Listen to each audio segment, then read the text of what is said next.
So I'm just going to start off by thanking Sophion for asking me to speak this year. I've actually been coming here since I was a PhD student, so it's really nice to be able to sort of have my own independent research lab, which I've had for just under a couple of years now, and be able to come back and present to everyone rather than sitting in the audience again. So I'll try and keep myself focused on where my actual microphone is. That would be useful. So I'm actually from Manchester Metropolitan University at the moment, and compared to like Mount Fuji, you can actually, from our university, you can see Oxford Road Station, and you can see the big Tesco as well. So it's about the same as far as I'm concerned. So we'll see how it goes. As I sort of move through this, really my lab now is particularly interested in the relationship between this transcription factor called REST and essentially most types of neuronal proteins, neuronal ion channels that we're particularly looking at. I'm not going to present lots of that stuff today. I'm going to present where we started this story, and where we started was that relationship between REST and KCNQ channels in the development of chronic pain. Hence why there's a pithy title, because otherwise you would be stuck having to read this bottom one, which is the actual title at the bottom, which would be horrible. So hopefully we'll go from there. So why are we actually interested in the first place then? In chronic pain? Well, around 3 to 10% of GDP across European countries is the economic cost of chronic pain. In the US, this incremental cost of healthcare in relation to chronic pain has risen to around about 300 billion per annum. And the analgesics market, which I'm sure there might be a few people in from GSK and different places that I'll tell you, has risen. This is now over around 27 billion now down here, as we can see. And despite the fact that the analgesics market has risen to this level, for chronic pain specifically, we're still using lots of opioids and benzodiazepine type drugs, despite the fact they're not as effective in chronic pain as they are in other types of pain, and we all know the different side effects that I'm not going to discuss here. So we're still looking really for that difference. Okay, good. I was worried then all my stuff had disappeared. So very briefly then, this is the full pathway over here of our pain pathway, and I'm really interested in this area here called the DRG, or the dorsal root ganglion. The full pathway just gives us really some kind of noxious stimulus here, in this case heat, and it passes on through a first order neuron, past this area called the dorsal root ganglion, into the spinal cord, and then up to the rest of the brain, which, don't worry about that, it's not important. All neuroscientists will tell you the brain isn't important. So we're really focusing on this area here, the DRG, or dorsal root ganglion, trigeminal ganglion in the head and neck. And part of the reason for that, and as a potassium channel guy, more often than not, really it's because of this difference that we have in the peripheral nervous system in ionic composition compared to what we have in the central nervous system. And what that means to us is actually potassium channels are our main driver in the peripheral nervous system of hyperpolarizing current. The reason for that is because usually it has help from chloride channels, but in the peripheral nervous system we actually have this shift, and chloride is actually depolarizing. Whether it's inhibitory, activating, I'll let other people discuss that with you another time, but it's still depolarizing. So really potassium channels become really important in driving the resting membrane potential towards more polarized states. There we go. And one of those channels in particular, which you may hear a lot about over time, is called the Kv7 channel. And the Kv7 channel is particularly interesting to us because it's active around about the resting membrane potential of these sensory neurons in the dorsal root ganglion. It's over here. And when you activate these M channels, in fact, I'm just going to put this in now because I'm terrible at being consistent with this. If I refer to something as an M channel / M current, Kv7 or KCNQ, they're all synonyms for the same thing as far as matters, for their various different names over the years, and I will try my best to keep it consistent, and then I will immediately fail, so I'm just going to put that out there now. That if you do hear any of those, don't get confused. I am just talking about the same thing in a very confusing different way. When you activate these channels, you can drive the resting membrane potential and membrane potential in general to a more negative potential, and you can essentially create a less excitable neuron, in our case. Or if you inhibit or downregulate these channels, these Kv7 channels, you drive the membrane potential to be more depolarized, and you create a more excitable neuron. Is really what we're interested in then. So as part of that, I keep double clicking, that's impressive. As part of that then, we have, and I'm not going to talk you through this whole thing, so don't think I'm going to spend forever on this.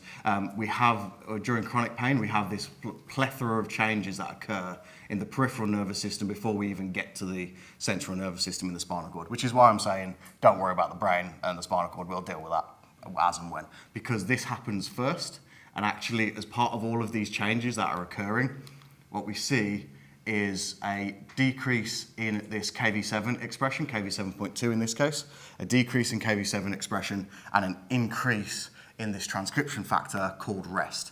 And hopefully I'm going to spend a little bit of time trying to convince you of that today, basically, is my plan. So what is REST then, very briefly, because I'm aware this is an Ion Channel conference, so I'm going to speak to you about transcription factor, so apologies in advance. I've already started, I guess it's not in advance, but apologies for that. So just to hopefully placate everyone a little bit, it's shaped like a donut. If that helps to placate anyone, it might do. It helps placate me because we're getting ready for lunch. So it seems to, recently we have this cryo-EM structure that was solved, and its REST seems to be shaped like a donut, and it has in the very center of it these 8 zinc finger domains which bind to the DNA. And in binding to the DNA, REST binds this particular area here called RE1, and it's just a sequence, just an RE1 sequence that REST can bind to, and when it binds to this area, it essentially recruits a bunch of stuff that I'm not going to really speak to you about. I'm just going to tell you the overall role essentially is REST recruits histone deacetylases, DNA methylators, and overall that I want you to take away from this is that REST is a repressor of neuronal genes, and therefore usually expressed in non-neuronal cells, which kind of makes sense. What we don't want is a bunch of randomly expressed neuronal proteins in our non-neuronal cells and causing them to be excitable when we don't want them to be. Similarly then, we don't want our mature neurons to express lots of REST because we'd quite like those neuronal proteins to be expressed in our neurons. That would be great.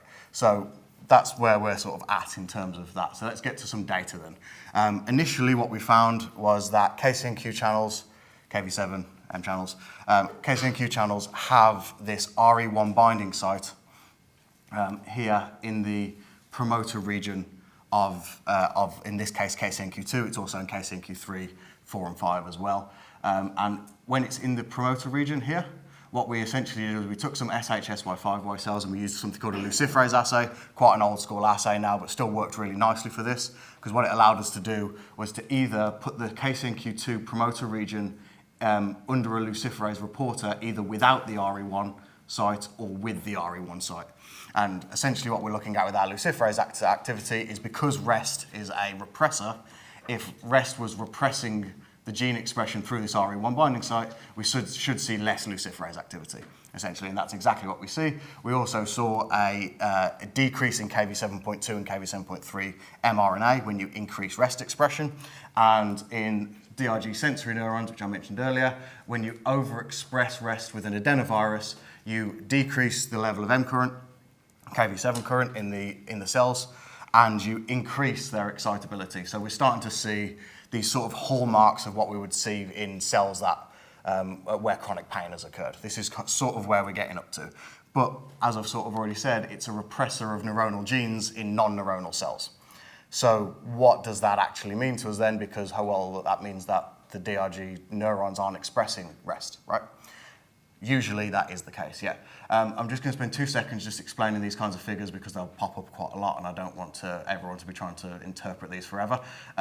These types of figures here are our measures of chronic pain symptoms. So generally the important thing is the more that this line comes towards the x-axis, the more pain these animals are in one way, shape or form. So in this case, thermal pain, and in this case, so it's actually, the reason it's confusing is because it's a decrease in mechanical and thermal pain threshold. So a decrease in pain threshold is an increase in pain sensitivity. So I'm going to refer to lots of these things as being an increase or decrease in pain sensitivity. So I just thought I'll point out, if this is coming down more, it's more pain. If it's coming down less, the animal's in less pain. So in that case then, when we increase our neuropathic injury, we also managed to increase REST expression just by virtue of this neuropathic injury. And as well as that REST expression then, we were able to decrease KV7.2 expression alongside REST expression. I'm not sure how good the fingers in lights here, but hopefully you can just see in these top panels here, there's a lot more red here than red here, and a lot more red here than red here. And that's really showing that there's a decrease in Kv7.2 expression to go along with an increase in REST expression. And just to show everyone, this isn't something that we've only seen in the lab, in our lab now, in this one particular model. There are actually lots of models in neuropathic pain now showing Kv7.2 downregulation with REST upregulation, chronic pain as well, chronic inflammation, as well, bone cancer pain. There's also chemotherapy pain that's shown this, and more recently from Ted Price's lab as well, some RNA-seq data showing us that in human diabetic neuropathy patients, we see this same relationship, inverse relationship. KCNQ2 or Kv7.2 is downregulated and REST is upregulated in these patients. So what that really came on to then was us asking the question, well, how important really is REST? And hopefully I'm going to give you a couple of slides where to say it's pretty important. The first thing we did then was to see whether REST was actually sufficient on its own to give us any kind of chronic pain symptoms. And in fact, if you overexpress REST again with a virus, this was injected directly into the dorsal root ganglion, the DRG, you can essentially mimic the effect of chronic pain. So we get these chronic pain type symptoms, long-term, over 30 days, with just increasing REST expression in the DRG. So you don't need to do any injury, you just increase REST expression, and what you find is that REST is sufficient to induce chronic pain, and we think this is through the downregulation of things like Kv7.2. So increase REST, increase chronic pain. What about if you knock it out then? So we developed this inducible REST knockout mouse, and really we're just paying attention again to red versus black. If you induce the REST knockout and then you injure the animals, these are both the same, they're just different injuries. You injure the animals, what you see is the knockout mice do not develop chronic pain in the same way that the controls do. So the knockout mice do not develop, it completely abolishes this pain. So no pain, no REST, no pain. However, if you reintroduce REST with that same viral injection, what you see is a drastic return of these chronic pain symptoms. So that return comes back from the REST rather than from the injury itself. The other interesting thing that I'm just going to very quickly point out, didn't appear, there we go, very quickly point out is that because this was inducible, if we injured the animals first and allowed the chronic pain symptoms to develop and then used tamoxifen to knock out the REST after the injury, we actually see a partial recovery of the response. So we see a partial attenuation of the pain response, but it's not full. And the thing I'm just going to very briefly point out on this is specifically mechanical pain threshold, so mechanical hyperalgesia. And I'm going to come back to that in a minute because it sort of fits on with something that we've done since then. So I've said a lot of stuff about REST, so I'm going to jump back to the ion channel, I promise, every now and again, just to do my best to cover this, because I do feel like I'm talking a lot about the transcription factor. So we were able to do all of this stuff with REST, right? We increase REST expression, we cause chronic pain. What about if we just work with Kv7.2 then? What if we just affect Kv7.2 expression? So we use this siRNA knockdown system, self-deliverable siRNA, and in reducing the mRNA expression of KCNQ2, of Kv7 in the dorsal root ganglia, what we see is an increase in excitability, both an increase in firing frequency of the neurons, and we also see a decrease in Rio base as well. So these neurons required less stimulus to be active, and when they were active, they were firing more action potentials. Very similar to what we were seeing when we increased REST expression. Similarly then, as you might expect, we also reduced the M current. So what we were seeing here was similar to what we were seeing when we affected REST. Okay, so we were able to do this in vivo as well, which was nice. So in doing this in vivo, we injected siRNA into the intrathecal space, into the subarachnoid space just outside of the spinal cord, between L5 and L6. And the take-home message I'm going to give you from here is if you reduce Kv7.2 expression in the DRG in vivo, you see this same decrease in pain threshold, both thermal and mechanical pain threshold, so an increase in pain. However, it does not reach the same level as when we're dealing with REST. And that's hardly surprising, potentially. Some of you will probably be ahead of me, because REST is a transcription factor. It's not just affecting Kv7.2. Okay, that's one of our principal things, and it's one of the things we were working with as a proof of concept, but actually it affects things like KCNQ2, it affects KV4.3 as well. This one's quite an important one. This is the mu opioid receptor. So not surprisingly then, mu opioid receptor is downregulated by the increase in rest, which essentially means opioids are going to be less effective at treating chronic pain than when the mu opioid receptor is expressed during normal pain conditions. So kind of makes sense as well, right? So this became kind of important, and it made us ask the question, well, instead of targeting the ion channel, what if we switch off this master regulator? And that's essentially what I'm going to spend the last couple of minutes just talking about, is how we switch off this master regulator. So we came across this protein, this phosphatase called SCP1, and it turns out that rest expression is dependent on SCP1 phosphatase activity. So if you increase the SCP1 phosphatase activity, you increase the dephosphorylation of rest, and you prevent it from being degraded. So take home for that is, if there's SCP1 activity, we're going to have more rest expressed. So if we inhibit SCP1 activity, this was our thought on it, our sort of hypothesis, if we inhibit SCP1 activity, we prevent this dephosphorylation of rest, and therefore we can mark it for degradation. So that was our thought, so hopefully I'm going to try and show that to you a little bit. And we use this compound called T65, which is already shown to be an SCP1 inhibitor, so that was great. And what we saw was a dose-dependent decrease in rest expression in the nuclear fraction, which is obviously where it's having its effect of the cells. So dose-dependent decrease in rest expression, and we saw this inverse increase in luciferase activity. Again, in this case, because the RE1 binding site under the luciferase promoter, when there's more rest, there's less luciferase activity. We were able to inhibit SCP1, decrease rest, which increased our luciferase activity. That was our idea. So that was great. So we thought, brilliant, we can do this in vivo. We might actually have potentially an analgesic here, right? We can try and affect rest expression in vivo. No, not bioavailable at all. We were actually a little bit worried about side effects by injecting this stuff into animals. Turns out we didn't need to worry because it's immediately metabolized and has no effect on the body. So that was brilliant. So that's the end of my talk. I'll see you later. So that's pretty much where we ended up with, basically. So then we had to go in search of a new in vivo SCP1 inhibitor. And we came across this compound, which some of you may have heard of, called repressor, which has been shown to bind to the active site of SCP1 and inhibit its action. The thing that was nice about repressor is, some of you may have heard of it, is because it's already on the market as a proton pump inhibitor. So that helped us out a lot and meant we didn't need to search forever and ever, because we already knew it was bioavailable, which we did not want to get stung again, like we kept getting stung with these other SCP1 inhibitors not being bioavailable.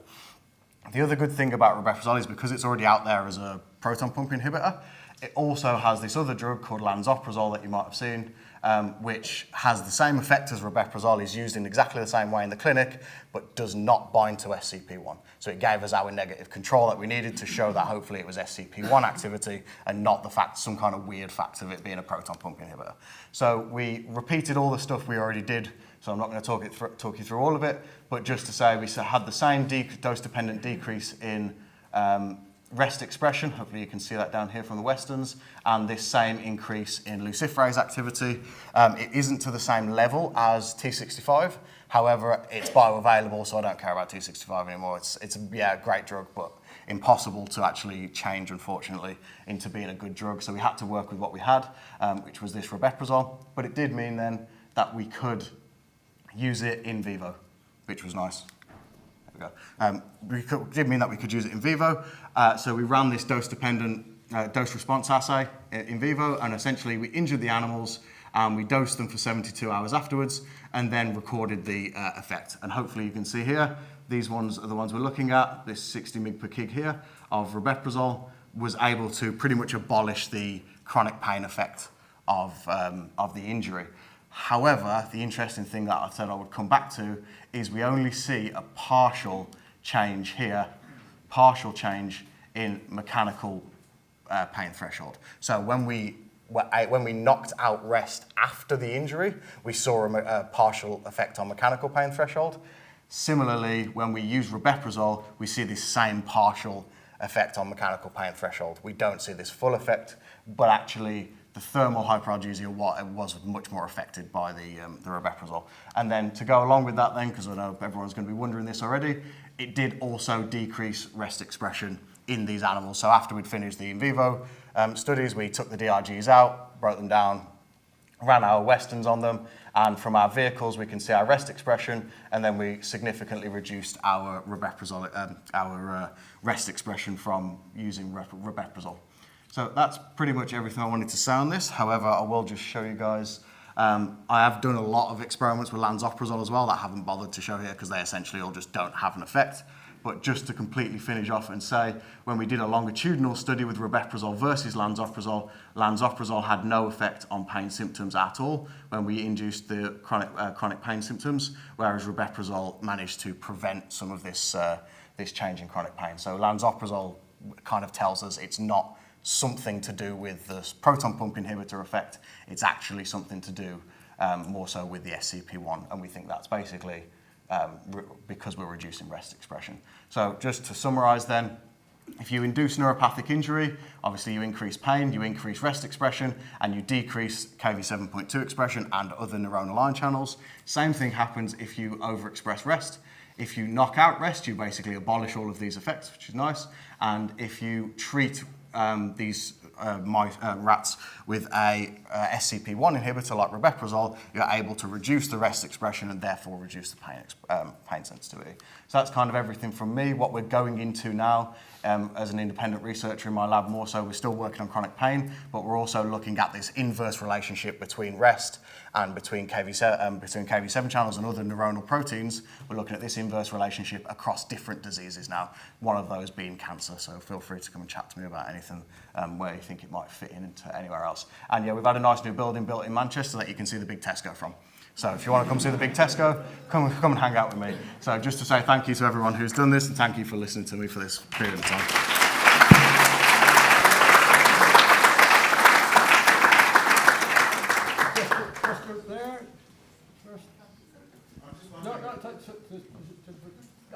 Okay.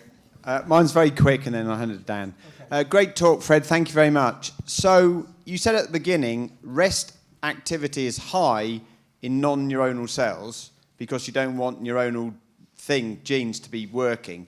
So what does your PPI that begins with R do in those tissues? Yeah, so it's a good question. So one of the reasons why we designed the experiment the way we did was because we were worried about the more chronic effects of potentially inhibiting rest in these tissues. What we actually think, and we need to do a little bit more work on this, and we're working with Eli Lilly to try and do some of this, blood measurements and things like that to see where it's going, is what we think is the rest expression is so much higher naturally in these non-neuronal tissues that we're kind of preventing a lot of the increase in rest expression in DRGs because it's not there, and then obviously it's trying to increase its expression and we're stopping that. Whereas if the rest is already high in the other tissues, our inhibition of say 20-30% is going to have much more of an effect on the neuronal tissue than the non-neuronal, and that's why we think there aren't any side effects as of yet, but we are keeping an eye on that just in case it's an issue over longer term. Thank you. Professor Dolphin? Very, very nice talk, thank you. Do patients on this drug as proton pump inhibitor report reduced pain symptoms as well as a side effect? So again, another really good question. I can thank my colleagues at Eli Lilly for looking into this for us. They did some work on, it seems to be that rabeprazole is more prescribed in the US and lansoprazole is more prescribed in the UK actually, and it seems to be that they have some evidence that I didn't show because it's just incidental, but that there are reports of patients that are on rabeprazole having fewer pain symptoms or reporting that they're a little bit of an analgesic effect. Now, we can't take much from it, but we did look into it, and there is a little bit of something there to say, yeah, maybe. Hi there. Also from the translational sort of point of view, any clues from human genetics in terms of mutations in rest that might predispose people to more severe chronic pain or higher susceptibility to chronic pain? Yeah, so it's not something we know as in terms of that, as in terms of someone having more or less susceptibility to chronic pain, but what we do know is that a lot of the rest that is expressed, that we see in neurons every now and again, is a truncated dominant negative version of rest. That seems to have essentially an inhibitory role on rest, and it seems to be that there are some populations of neurons that express this dominant negative version, some populations that don't. And there's people that think that maybe those populations are more resistant to the increase in non-truncated rest, fully formed isoform of rest. So not sure in terms of chronic pain in patients, but there is some evidence that some neurons are protected more than others. And we need to look into that a little bit more. Was there a further question at the back? The gentleman at the very, okay, right, okay, here. Thanks.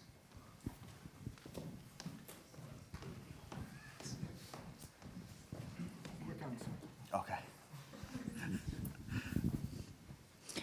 So I wonder, rest is also, I'm working on the pancreatic beta cells, and I have seen that rest is also expressed in those cells and have functions connected to insulin secretions when you give them.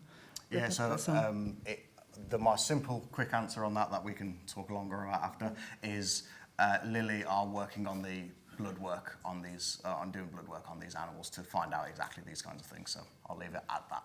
Okay, thank you very much. Thank you.